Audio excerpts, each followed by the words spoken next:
So here we have the Mini 5-door hatchback automatic on a 17 plate. I'm going to start off by showing you around the outside of the car, and then we'll hop in and run through some controls on the inside. But from the outside you can see it's a 5-door car, as I mentioned, along with alloy wheels. Let's start off inside the boot and then work our way around the rest of the car from there.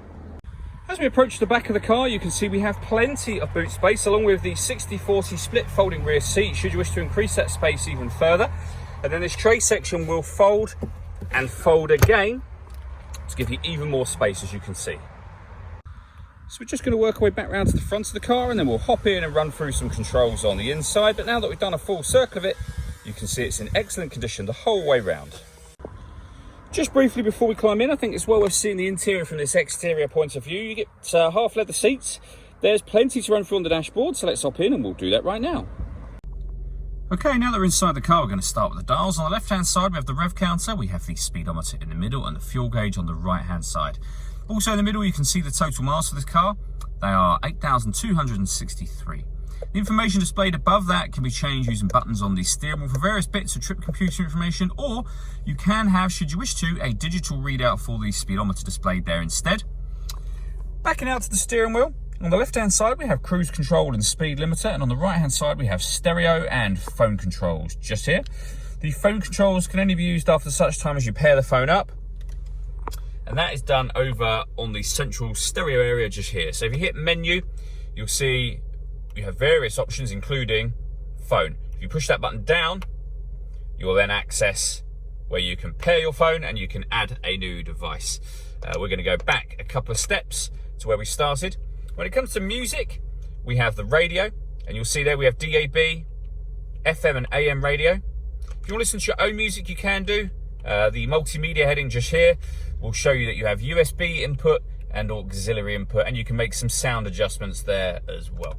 So plenty of ways to listen to your music in this car, and your main volume for the stereo is just there. Working our way down, we have dual zone climate control, so you can adjust the passenger and the driver temperature. You can increase and decrease the fan speed.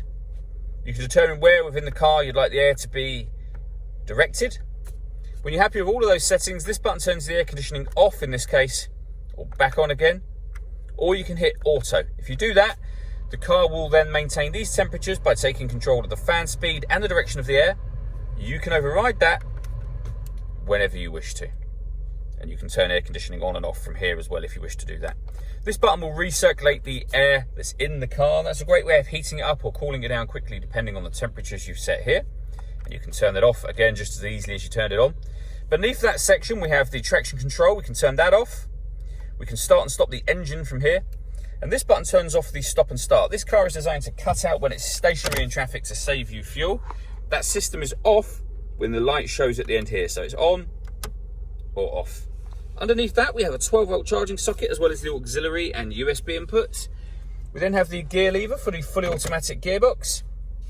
And then finally, this hoop that rotates its way around will select sport mode, mid mode, or green mode.